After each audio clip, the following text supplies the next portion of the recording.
RSS के मंच पर विजयदशमी पर एक महिला चीफ गेस्ट कौन? बता दें, हाल ही में विजयदशमी वाले दिन आरएसएस ने अपना स्थापना दिवस मनाया और ऐसे विशेष दिन उन्होंने एक महिला को अपना चीफ गेस्ट बनाया। आखिर यह महिला कौन है, आइए जानते हैं। मोहन भागवत के साथ मंच पर यह महिला संतोष यादव हैं। संतोष यादव पद्म श्री से सम्मानित विश्व की पहली एक ऐसी महिला हैं जिन्होंने लगातार 2 बार 1992 और 1993 में माउंट एवरेस्ट पर अपने बुलंद इरादों और दृढ़ निश्चय से फतेह हासिल की है। मैं एक छोटे से गांव से, प्रारंभिक शिक्षा मेरे गांव से हुई, तो मेरा शिक्षा का स्तर उतना अच्छा नहीं था, तो मैं उसी उधेड़-बुन में लगी रहती कैसे अपने शिक्षा का स्तर को ऊंचा करूं। मुझे दुनियादारी से बहुत ज़्यादा संपर्क में मन नहीं था और अक्सर ये संयोग होता था, लोग मुझे कहते थे तुम संगी हो क्या, तो मैं कहती थी वो क्या होता है। आज वो प्रारब्ध है, मैं संघ के इस सर्वोच्च मंच पर आपके स्नेह पा रही हूँ। आइए आपको दिखाते हैं संतोष यादव से स्वाभिमान टीवी की खास बातचीत। नमस्कार, स्वागत है आपका स्वाभिमान टीवी में। आज हम सौभाग्यशाली हैं, हमारे साथ में संतोष यादव जी हैं, जो कि उन्होंने पूरे विश्व में पहली ऐसी महिला हैं जिन्होंने माउंट एवरेस्ट की चढ़ाई चढ़ी थी और इस बात को सिद्ध किया था कि एक महिला होने के बावजूद भी अगर जोश जुनून है, आपकी सोच में अगर वो पैशन है, तो आप कुछ भी करके दिखा सकते हैं। तो आज हमारा सौभाग्य प्राप्त हुआ इनसे मिलने का। मैं जानना चाहता हूँ कि कैसे आपने माउंट एवरेस्ट की चढ़ाई के बारे में सोचा? मैंने नहीं सोचा था जी। ये भी मैं बता दूं कि ये मेरी जो राह हुई थी हिमालय की, जिज्ञासु के रूप में। जी जी, ये प्रेरणा कहाँ से मिली थी आपको? मैं प्रेरणा ही मेरी जिज्ञासा ही मेरी प्रेरणा है। जी। और मैं ये क्योंकि बच्चों के लिए आपने बात कही है, जी जी, तो मैं हर हमारे बच्चे ही नहीं बल्कि हर इंसान को मैं एक बात कहूँगी कि वो जीवन में जिज्ञासा को हमेशा बना के रखें। जिज्ञासा एक बहुत बड़ा विकास का कारण होता है और उससे जानने के लिए बहुत कुछ मिलता है आपको जी। और उस जिज्ञासा को पूरा करने के लिए समर्पण भाव होना चाहिए।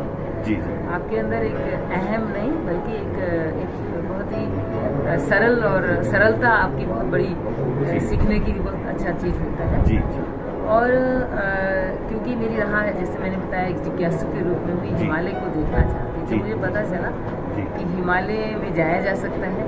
पहले तो मैं एक तस्वीर के माध्यम से देखती थी हमारे गांव में, जैसे एक शिव पार्वती की तस्वीर होती थी, पीछे पहाड़ होते थे, तो मैं सोचती थी शायद ये इस दुनिया का हिस्सा नहीं है। जी जी, वो एक स्वर्ग है और कहीं दूसरे दुनिया का हिस्सा है। जी। जब मैं बड़ी हुई थी उस वक्त टेलीविज़न और सब का माहौल नहीं था। जी जी, मैं बड़ी हुई तो मुझे कॉलेज में गई तो मुझे पता चला कि हिमालय इस दुनिया का हिस्सा है और हम वहाँ जा सकते हैं। जी। तो मेरे मन में बहुत बड़ी जिज्ञासा हुई कि मैं उस जगह को देख के आऊँगी जहाँ शिव पार्वती रहते हैं। क्या बात है, शिव पार्वती के लिए जिज्ञासा आपने जताई और माउंट एवरेस्ट को फतेह कर मैं दिया। वहाँ पर गई और मैं आज भी कहती हूँ मैंने फतेह बिल्कुल भी नहीं किया। जी जी, हिमालय को प्रकृति का हिस्सा है, उसको कोई फतेह नहीं किया था। जी जी जी, मैंने जरूर अभियान किया जी और ट्रेनिंग के माध्यम से, ट्रेनिंग में शुरुआत में तो लोगों ने सोचा कि जी, ये कैसे ट्रेनिंग पूरा करेंगे, जी जी, इतनी नाजुक सी है, जी, शायद 2-3 दिन वापस चली जाएगी। जी जी, और मुझे उनकी बातें इसलिए प्रभावित नहीं कर रही थी जी, क्योंकि मैंने जिस विषय के लिए आई थी वो मैंने देख लिया था। जी, मेरा इंस्टीट्यूट चारों तरफ हिमालय से घिरा हुआ था। जी, जी। मैंने हिमालय देख लिया था। जी। अब मैं वापस जाऊँ कि आपको कोई फर्क नहीं पड़ रहा था। जी जी, मैंने जब उन्होंने कहा कि वापस चली जाएगी तो ठीक है, चली जाऊँगी, चली जाऊँगी, कोई बात नहीं। मेरा जो मिशन था वो पूरा हो गया, मैं हिमालय देख लिया। जी, पर फिर कहा संतोष जो इंस्ट्रक्टर का है उसे जॉब करो। जी जी, तो उसी करने के दौरान में क्या हुआ कि यहाँ मैं एक बात जरूर विद्यार्थी लोगों से या बच्चे जो भी है उनसे कहूँगी कि जी, जिसको मेडिकली अनफिट कर दिया गया जी जी, और शक की नज़र से देखा होगा कि ये वापस चली जाएगी, जी, मतलब मैं इसको अनुभव के आधार पर जी। मुझे वहाँ पे बेस्ट जी। ट्रेनिंग डिक्लेयर किया। जी जी, जी, उसका कारण ये था कि मैं कंपटीशन नहीं करती थी किसी के साथ।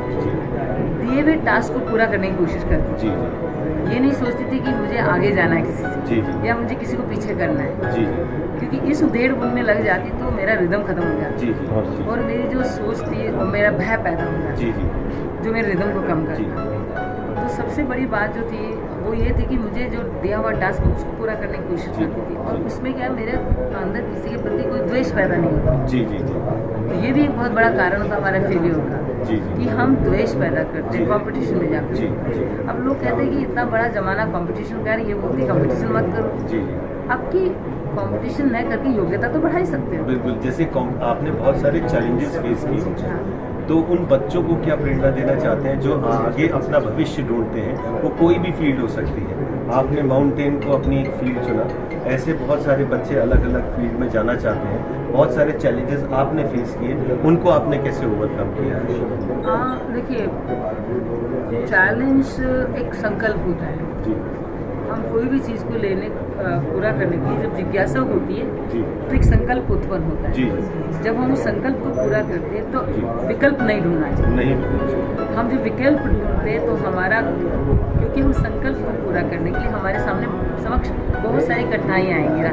बिल्कुल बिल्कुल वो बहुत आसान नहीं होता। जी लेकिन संकल्प कब कमजोर पड़ता है? जी। जब हम बड़ा संकल्प बहुत ले लेते हैं। जी छोटे छोटे संकल्प लेने चाहिए जी। ताकि हम उसको पूरा कर सकें। जी एक बात जी। तो संकल्प का विकल्प नहीं होना जी। चाहिए, और संकल्प को पूरा करने की सबसे सुंदर बात ये होती है कि वह केवल उस उद्देश्य की प्राप्ति नहीं कराता, जी बल्कि हमारे विचारों में एक सकारात्मकता आती है। जी सकारात्मक के साथ में हमारे पास एक हमारे विवेक को जगाता है। कॉन्फिडेंस भी आता है। कॉन्फिडेंस तो आता ही है। जी। विवेक जगता है ना तो अपने आप कॉन्फिडेंस आता है। जी। क्योंकि विवेक क्यों जगता है? क्योंकि हमारे समक्ष इतनी सारी समस्याएं आती जी। हैं, उसको हम हल करने में लग जाते जी। हैं, तो उससे विवेक जगता है। तो ये एक बहुत मूलभूत बात है कि हम कोई भी जिज्ञासा होना चाहिए जी।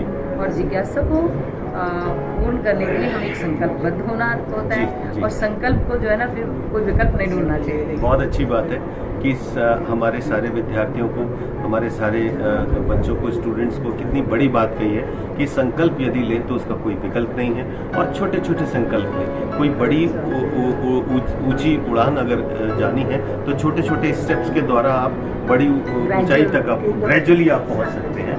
तो हम लोगों के लिए हमारे साथ रहने के लिए, हमारा साथ देने के लिए, और बच्चों से ऐसे मुखातिब होते रहेंगे आप लोगों के सामने, फिर इनको बराबर लाते रहेंगे। मेरा जी। आग्रह है जी। बच्चों के लिए जी। कि विज्ञान जरूर पढ़ें। हाँ। विज्ञान, संस्कृत जी। और संगीत। देखिए, विज्ञान, संस्कृत और संगीत तीनों का समागम बहुत अच्छा है।